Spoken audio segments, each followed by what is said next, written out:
پیارے پیارے اسلامی بھائیوں، حضور علیہ الصلوۃ والسلام کی ذات مقدسہ پر درود و سلام پڑھنے کے بے شمار فضائل و برکات ہیں۔ چنانچہ اللہ پاک کے پیارے نبی رسول ہاشمی صلی اللہ تعالی علیہ وآلہ وسلم نے ارشاد فرمایا کہ جو شخص مجھ پر ایک دن میں 50 مرتبہ درود پاک پڑھے گا، قیامت کے دن میں اس سے مصافحہ یعنی سلام کروں گا۔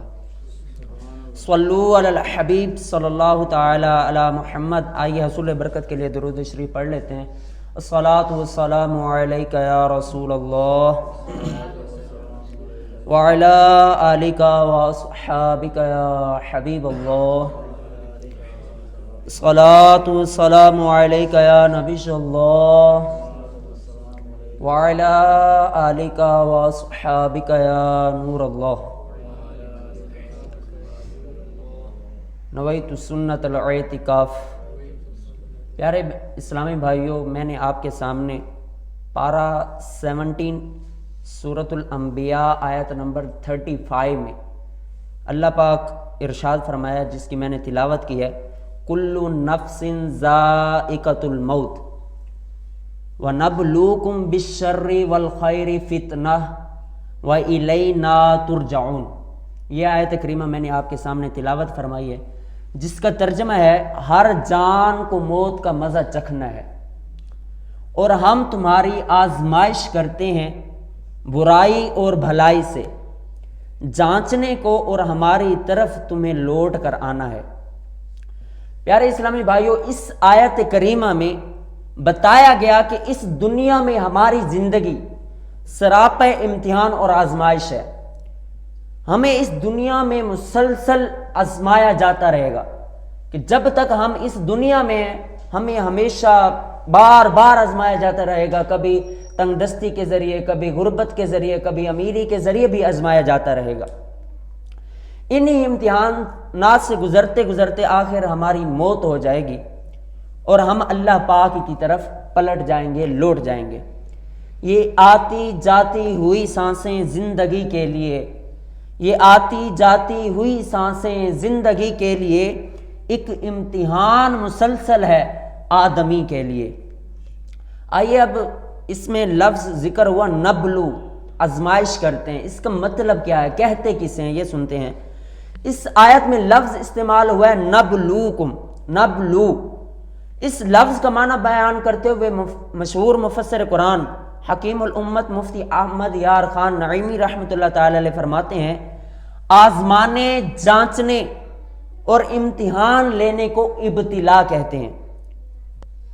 یہیں سے یہ بھی ظاہر ہو گیا، اور لہٰذا اس کا معنی یہ ہے کہ ہم تمہارا امتحان لیں گے، یا تم میں سے کھرے کھوٹے کو ظاہر کریں گے، کھرا کون ہے اور کھوٹا کون ہے، یہ ہم ظاہر کریں گے۔ یہیں سے یہ بھی ظاہر ہو گیا کہ اصل میں امتحان کا مقام دنیا ہے۔ اور جو بعض لوگ یہ کہتے ہیں کہ ارے مولانا کیا تم قبر و آخرت کی باتیں لے کر بیٹھ جاتے ہو، جو ہوگا دیکھا جائے گا، بعض لوگ کہتے ہیں، تو انہیں ایسے نادانوں کو سمجھ لینا چاہیے کہ یہ جو زندگی ہے، یہ دنیا ہے، یہ مقام امتحان ہے، یہاں پر ہمارا امتحان لیا جائے گا۔ جو کچھ ہم نے کرنا ہے یہاں کر لینا ہے، اس کے بعد ہمارے پاس کوئی موقع نہیں ہوگا، کوئی ریلیف نہیں ہوگا کہ ہم کر لیں پھر اس کا ثواب ہمیں پہنچ جائے گا۔ یہی دیکھا جائے گا، قبر و آخرت رزلٹ نکلنے کا مقام ہے۔ جو دنیا ہے اور یہ کمرہ امتحان ہے، اور جو قبر و آخرت ہے یہ رزلٹ نکلنے کا مقام ہے۔ وہاں پر ہم یہ دیکھیں گے کہ ہم پاس ہوئے یا فیل۔ رزلٹ اچھا ہو یا برا، اسے قبول کرنا ہی پڑتا ہے ہمیں، چاہے اچھا ہو یا برا، چاہے ہم پاس ہوں یا فیل ہوں، ہمیں قبول کرنا ہی پڑے گا۔ یہ نہیں ہے کہ بھائی فیل ہے تو میں نہیں لیتا، یہ غلط ہے، اس طرح ہمارے پاس کوئی موقع نہیں ہوگا۔ یہاں پر کوئی موقع نہیں ہوتا تو وہاں کیسے موقع ہوگا؟ مرنے سے کرنا چاہیے پیشتر، مرنے سے کرنا چاہیے، موت کا سامان آخر موت ہے۔ ڈاکٹر اقبال کہتا ہے، یہ گھڑی محشر کی ہے، تو عرصہ محشر میں ہے، پیش کر غافل عمل کوئی اگر دفتر میں ہے۔ غرض ہم جب تک دنیا میں ہیں ہمارا امتحان ہو رہا ہے، گویا ہم کمرہ امتحان میں ہیں، ہم نے ابھی دیکھنا ہے، ابھی سوچنا ہے، ابھی عمل کرنا ہے، ابھی سمجھنا ہے، جو کچھ ہم نے کرنا ہے ابھی کر لینا ہے۔ اس کے بعد ہمارے پاس کوئی موقع نہیں ہوگا. جو 2.5 گھنٹے ہوتے ہیں کمرہ امتحان میں پیپر لکھنے کے لیے، یہاں پر ہماری زندگی ہے کہ جو کچھ ہم کر سکتے ہیں کر لیں گے. اس کے بعد ہمارے پاس کوئی ٹائم نہیں ہوگا. اس کے بعد ہمارا رزلٹ آنا ہے کہ ہم فیل ہیں یا پاس ہیں. اور اللہ پاک ہم سب کو دنیا اور آخرت کے تمام امتحانات میں کامرانی عطا فرمائے. نہ نامے میں عبادت ہے، نہ پلے کچھ ریاضت ہے. نہ نامے میں عبادت ہے، نہ پلے کچھ ریاضت ہے. الہی مغفرت فرما ہماری اپنی رحمت سے. الہی واسطہ دیتا ہوں میں میٹھے مدینے کا، بچا دنیا کی آفت سے، بچا عقبا کی آفت سے. صلو علی الحبیب صلی اللہ تعالی علی محمد. یہاں ایک بات جو ہمیں اپنے مائنڈ میں اچھی طرح بٹھا لینی چاہیے، وہ یہ ہے کہ اللہ پاک سب کچھ جانتا ہے. اللہ پاک کو آزمانے جانچنے کی کوئی ضرورت نہیں ہے. البتہ اس دنیا میں امتحان لیے جاتے ہیں. امتحان تو ضرور ہوتا ہے، آزمائش کی جاتی ہے، اور ان امتحانات کے ذریعے ہمارا کردار بیان کیا جاتا ہے کہ ہم ہیں کیا، ہمارے اندر قابلیت کتنی ہے، یہ بیان کیا جاتا ہے. ہماری قابلیت کا اظہار کیا جاتا ہے. مشہور مفسر قرآن مفتی احمد یار خان فرماتے ہیں کہ امتحان ہمیشہ علم کے لیے نہیں ہوتا، کہ جب بھی امتحان وہ علم کے لیے ہو کہ اس کے پاس علم کتنا ہے. اس لیے نہیں ہوتا کہ ہمیشہ علم ہی جانچا جائے کہ اس کے پاس علم کتنا ہے. امتحان سے کبھی خود امتحان دینے والے کو بتانا منظور ہوتا ہے کہ وہ کس درجے کا آدمی ہے اور اس کے اندر کس چیز کی قابلیت ہے. اور بعض اوقات یہ بتانا، کبھی دوسروں کو بتانا مقصود ہوتا ہے کہ وہ کس درجے کے آدمی ہیں اور ان کے اندر کتنی قابلیت ہے. اور کیسے سخت امتحان میں کامیاب ہو گیا. اگر بغیر امتحان کے انعامات تقسیم کریں تو بہت فتنہ پیدا ہوگا. کوئی کہے گا کہ میں نے بھی تو امتحان نہیں دیا، پھر مجھے بھی تحفہ ملنا چاہیے. اور کوئی کہے گا کہ میرے نمبر کم ہے تو مجھے کم انعام ملا ہے، اور اس کے زیادہ ہیں تو زیادہ ملا ہے. اعتراض کرنے والا ضرور کہے گا. اور کسی کو معمولی اور کسی کو بھاری انعام دے اور کسی کو بالکل محروم رکھیں تو یقیناً سب کو شکایت ہوگی. لہٰذا اس دنیا میں امتحان لیے جاتے ہیں کہ جو امتحان میں جتنے اچھے طریقے سے پاس ہوگا اسے اتنا بڑا انعام دیا جائے گا. دیکھو حضرت امام حسین رضی اللہ تعالی عنہ جنتی نوجوانوں کے سردار ہے. اس پر کوئی بندہ بھی اعتراض نہیں کر سکتا کہ حضرت امام حسین جنتی نوجوانوں کے سردار ہیں. یہ اٹل فیصلہ ہے کہ حضرت امام حسین جنتی نوجوانوں کے سردار ہیں. اس کی وجہ کیا ہے؟ وجہ یہ ہے کہ حضرت امام حسین نے کربلا میں صبر کیا اور صبر والوں کے سردار ہیں. اسی وجہ سے وہ جنتی نوجوانوں کے بھی سردار ہوں گے، کیونکہ امام حسین رضی اللہ تعالی عنہ صابرین یعنی صبر والوں کے بھی سردار ہیں. معلوم ہوا اللہ پاک کا اپنے بندوں کا امتحان لینا اپنے علم کے لیے نہیں بلکہ انسان کی قابلیت ظاہر کرنے کے لیے ہوتا ہے کہ یہ اس کے اندر کون سی قابلیت ہے. ضرور کچھ تو بنائے گی زندگی مجھ کو، ضرور کچھ تو بنائے گی زندگی مجھ کو، قدم قدم پہ میرا امتحان لیتی ہے. ہمارے ہاں عام طور پر جو مشکل، پریشانی، غربت، تنگ دستی کوئی آزمائش کہا جاتا ہے کہ یہ ہمارے لیے آزمائش ہے. ہمارے یہاں اکثر یہی مشہور ہے کہ مشکل ہو تو آزمائش، پریشانی ہو تو آزمائش، غربت ہو تو آزمائش، تنگ دستی ہو تو آزمائش، یہی عام طور پر کہا جاتا ہے. لیکن حقیقت میں ایسا نہیں ہے.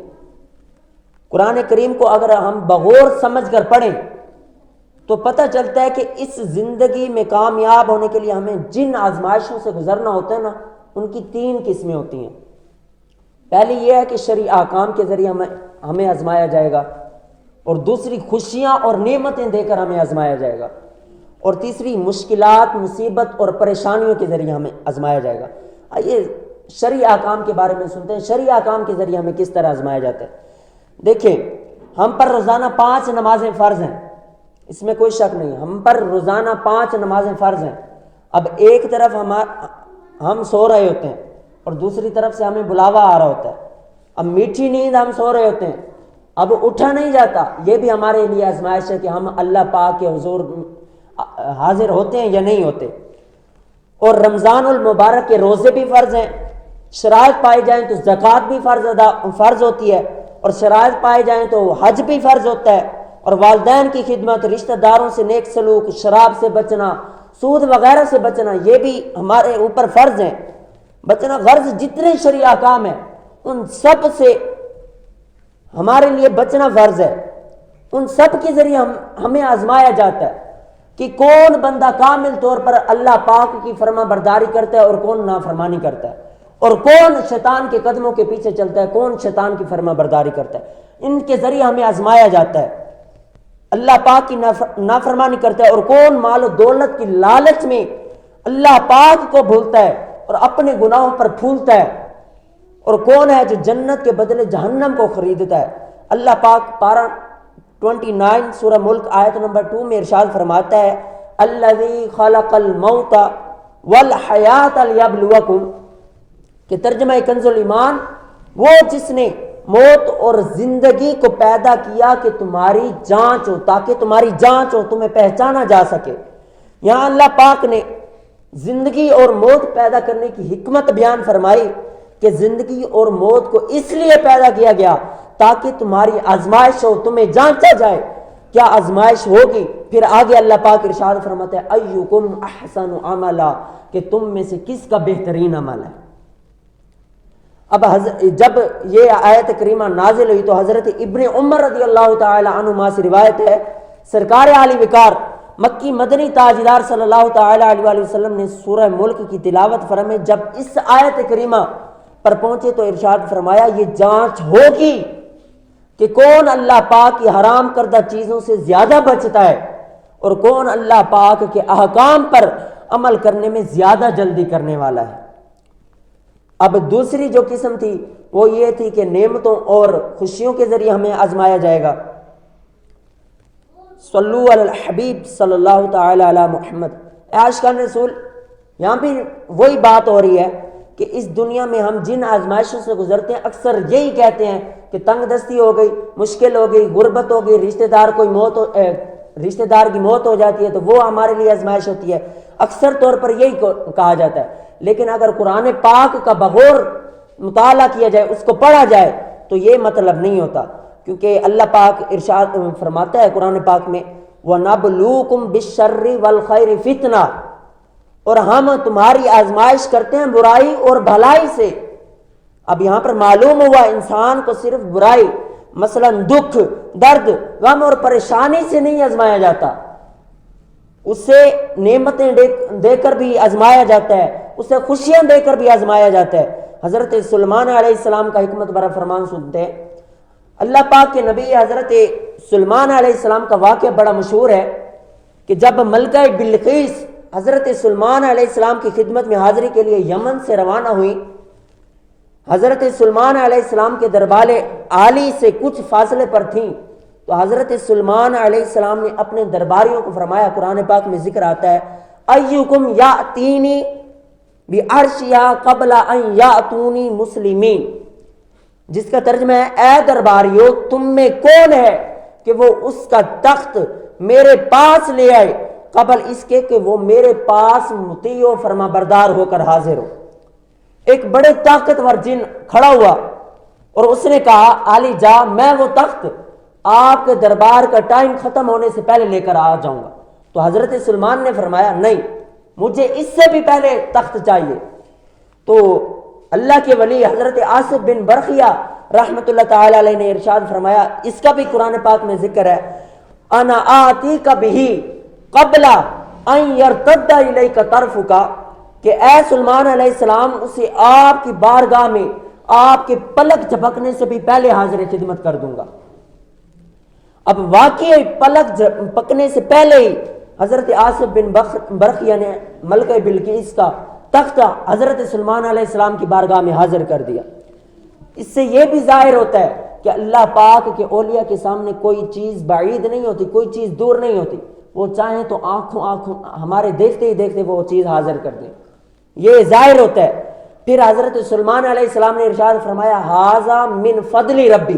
اب یہاں پر وہی ذکر ہو رہا ہے کہ نعمت دے کر بھی اللہ پاک ہمیں آزماتا ہے، تو یہاں پر حضرت سلیمان علیہ السلام شکر ادا کر رہے ہیں، ھذا من فضل ربی، کہ یہ میرے رب کے فضل سے ہے۔ اور اللہ پاک نے یہ انعام کیوں کیا، کیوں بخشا، یہ فضل کیوں فرمایا، اس کی حکمت بیان کرتے ہوئے حضرت سلیمان علیہ السلام فرماتے ہیں لیبلونی اشکر ام اکفر، تاکہ اللہ پاک مجھے آزمائے کہ میں اللہ پاک کا شکر کرتا ہوں یا اس کی ناشکری کرتا ہوں۔ معلوم ہوا انعامات کے ذریعے، نعمتیں دے کر، خوشیاں دے کر، مال و دولت دے کر بھی ہمیں آزمایا جاتا ہے۔ جو نعمتیں ملنے پر فخر و غرور اور تکبر کا شکار ہو جاتا ہے، اور کون ہے جو عاجزی انکساری کرتا ہے، اور کون ہے جو نعمتوں کو اپنی طاقت و قوت اور محنت کا نتیجہ قرار دیتا ہے، اور کون ہے ان نعمتوں کو محض اللہ پاک کا فضل سمجھتا ہے۔ یہ ہمارے لیے آزمائش ہے۔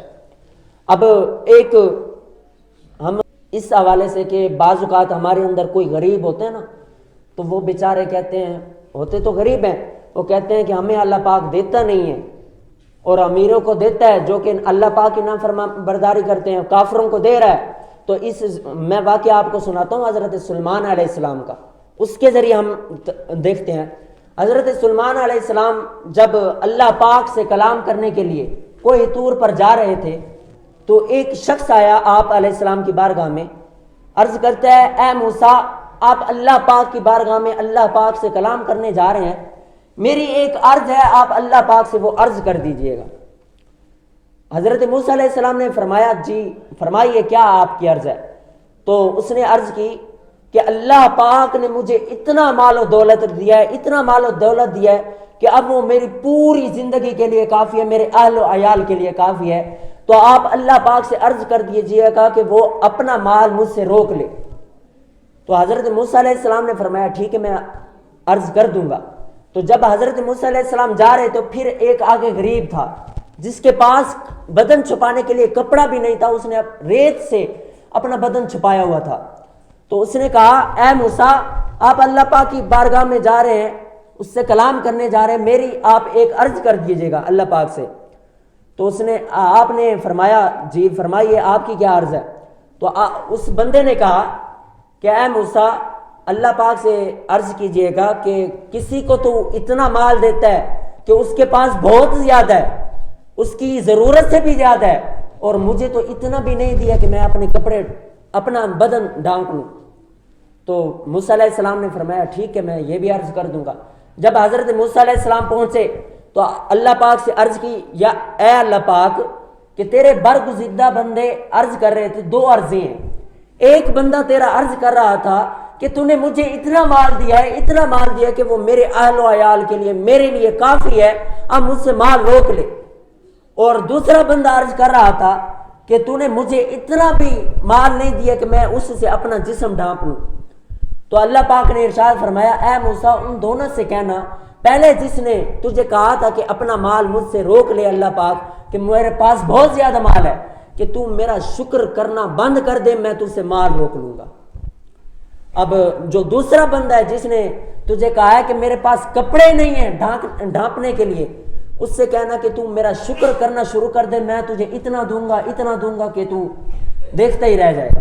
اب یہاں سے یہ بات معلوم ہوتی ہے کہ ہمیں ہر حال میں اللہ پاک کا شکر ادا کرنا چاہیے، چاہے ہم امیر ہیں چاہے ہم غریب ہیں، چاہے ہمارے پاس کپڑے ہیں یا نہیں ہیں، لیکن اللہ پاک کا شکر ادا کرنا چاہیے، کیونکہ اللہ پاک خود ارشاد فرماتا ہے قرآن پاک میں والا ان شکرتم لازیدنکم، کہ اے میرے بندو اگر تم شکر ادا کرو گے تو میں اس سے بھی زیادہ دوں گا تمہیں، تم میرا شکر تو ادا کرو۔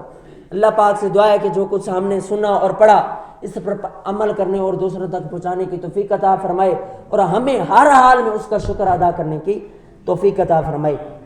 آمین بجائے نبی